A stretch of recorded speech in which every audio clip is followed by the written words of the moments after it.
And now sound's rolling, and I got to do a quick slate. Okay. One more slate. And the reason I do that slate is because I have to sync the sound of this to the video because I'm going to use the sound from that we're recording. So Interesting. I never knew that. So, Jonna, Chucky. we're going to do a Chucky Radio podcast. Yay. I'm excited about it. This Chucky Radio podcast is going to be Uber stories. Mm-hmm. Okay? And so, and by the way, I love my Topo Chico. So, Topo Chico, if you want to pay me for putting your Topo Chico in my video that goes on YouTube for a promo. I love Topo Chico. I do too. We're drinking Topo Chico and a little bit of bourbon. Chucky Special aged bourbon, by the way. Very, very, very smooth and good. It's good stuff. Yes. So, what's going to be fun about this episode is I decided to do Uber stories. And, most people think that Uber stories are talking about driving Uber. I'm sorry. Cut. Reset. So this episode is going to be Uber stories, and most people think that Uber stories are people telling about their rides in Uber, right? Right. Like crazy rides. Like I had the guy who smelled funny. I had the guy who, and I literally had this, like a guy who like literally had trash all over the car. Oh, it was horrible. No bueno. Yeah. The guy who unfortunately, and I feel sorry for the guy, but he was massively obese, smelled funny, and literally was kind of coming out of his seat. And it was just like, it was sad. But, the one thing I will say about Uber for guys who drive is, you know what? Some of these guys may not be able to find a job doing something else.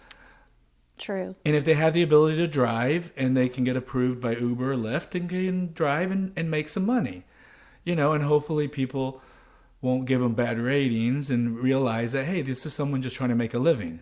Mm-hmm. But this Chucky Radio episode is going to be Chucky's stories about driving Uber. Yes. Different perspective. It is. And, it's funny because I don't tell a lot of people that I actually drive Uber. Because, I've got a lot of different businesses and careers. Yes. I have my day job that I've talked about. Mystery. The international man of mystery. I love it. No, but seriously, the fun part is that I do my day job as, working for the manufacturing company. I have my side job of producing this independent film, this documentary. I started this podcast so I could tell my stories. And then the one fun job that I literally do just for fun and to meet people is drive Uber. And it's at your beck and call. You can do it anytime. That's good for you, which is really nice. I mean, I could just be heading out downtown to run errands and I just flip on my Uber and I'm giving people rides. Right. Make a little money whenever you have to go run some errands. Why not? Why not? Make money and meet new people, which is really the way I see it. Is kind of is almost like, hey, you know what? Community service. People are out drinking, partying, and I get to give them rides because I might be out partying, drinking, and I use Uber all the time. So and it's going to be interesting because Jonna here is going to go for a ride along. A ride along. Uber ride along. Which I can't wait to see what happens. It's going to be interesting because honestly, we've talked about this. We're going to have to contact the people when I get a ride and find out if it's okay with them that I have somebody with me. And sometimes I've noticed you can't get hold of people. Sometimes, maybe it's not okay. So I'm going to have to do what I've told some of my friends. If I ever turn on Uber and I'm with someone, I'm like, okay, I'm going to turn on my Uber, but I might have to Uber ditch you. Yes. I might be Uber ditched. You might get Uber It's going to be ditched. my first Uber ride along and my first Uber ditch. So if I get a ride and you can't come along, I might have to ditch you and come back and get you later. Yeah, that's right. And you said you're prepared to do that. Totally. Because, I mean, I'll have to find something to do while you're gone. And maybe something interesting will happen while you're gone. Hey, that can make for one of these interesting stories that get integrated into the Uber stories of how you did this when you got Uber ditched. You never know. And I think we actually just came up with a new phrase. Maybe we should start doing this on a regular basis if it turns out well.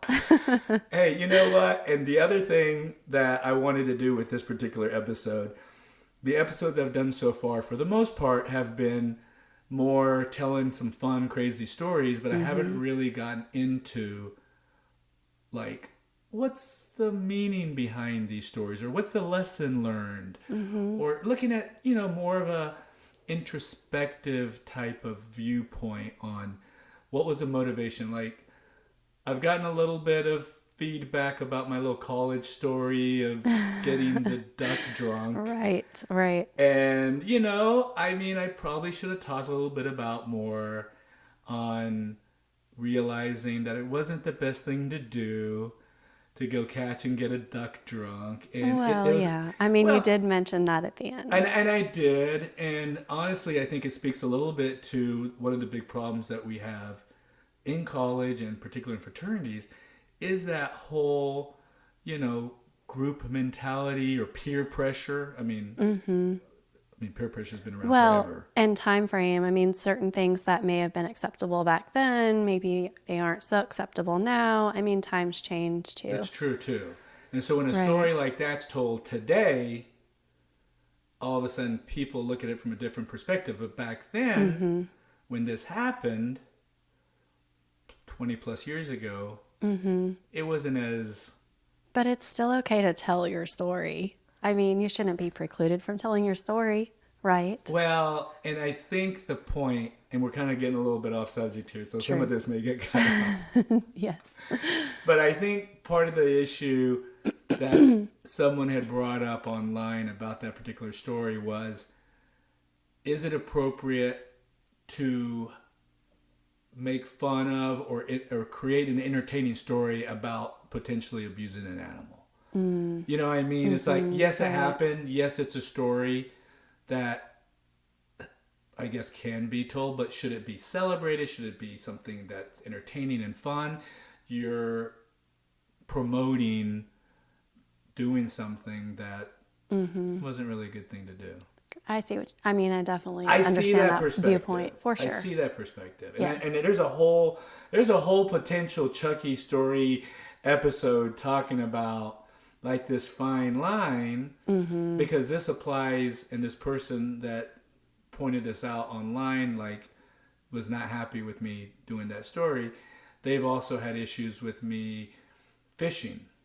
Yeah. And they didn't have an issue with the fact that people will kill fish to eat, but it's the whole celebration of killing an animal, taking pictures of holding up your dead fish. And that's where they kind of like, hey, be sensitive to the fact, yes, we're not, you feel you have a need to kill these animals in order to provide nutrition for yourself.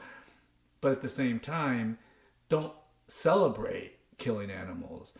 And yeah, you see a lot of that in this country. Right. So anyway, that's a whole nother subject. It is. You could do a lot of podcasts on that. So True. Chucky Radio, the Uber story episode with Jonna. Let's see how it turns out. Thank you for tuning in.